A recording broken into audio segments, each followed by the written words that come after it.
ఈ సీన్ గుర్తున్న ప్రతి ఒక్కరికి ఇప్పటికి తలుచుకున్న పేరెంట్స్ కళ్ళ నీళ్ళు వస్తాయి. చాలా మంది మేము కూడా చంద్రమోహన్ గారు లాగే కొన్నిసార్లు ఎక్కడ చెడిపోతారని పిల్లల్ని కొట్టడం, డిసిప్లిన్ లో పెట్టాలనుకొని వాళ్ళు సక్సెస్ సాధించే రోజు ఆనందపడతాం. కానీ ఎక్కడో తెలియకుండా పిల్లలకి డిస్కనెక్ట్ అవుతూ ఉన్నారు. ఇలా ఈ రోజుల్లో పిల్లల్ని కొడతారంటే మాత్రం వాళ్ళు తిరగబడే రోజుల్లో ఇప్పుడు ఉన్నారు.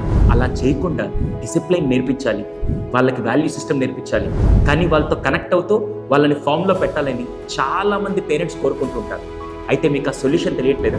Welcome to Parentshala, a mentor for every parent.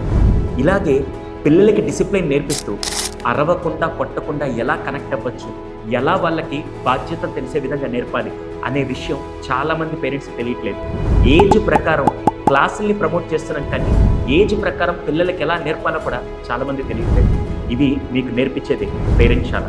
8 నెలల పాటు మీరు మాతో చేసే జర్నీలో ప్రతి ఆదివారం ఒక కొత్త విషయాన్ని నేర్చుకుంటూ ప్రతిరోజు 10 నిమిషాలు పిల్లలతో కనెక్ట్ అయ్యే విధంగా మేము మీకు కొన్ని అద్భుతమైన టెక్నిక్స్ని అలాగే కొన్ని విషయాలు నేర్పిస్తాం. అయితే ఇంకెందుకు ఆలస్యం, లెట్స్ జాయిన్ పేరెంట్శాల. ఈ పేరెంట్శాల గురించి పూర్తి వివరాల కోసం ఈ స్క్రీన్ మీద కనపడే నెంబర్కి కాల్ చేయండి. ఈరోజు మీరు తీసుకున్న ఒక్క డెసిషన్ మీ పిల్లల బంగారు భవిష్యత్తుని డిసైడ్ చేస్తుంది. అయితే ఇంకెందుకు ఆలస్యం, లెట్స్ గెట్ కనెక్ట్ టు పేరెంట్శాల.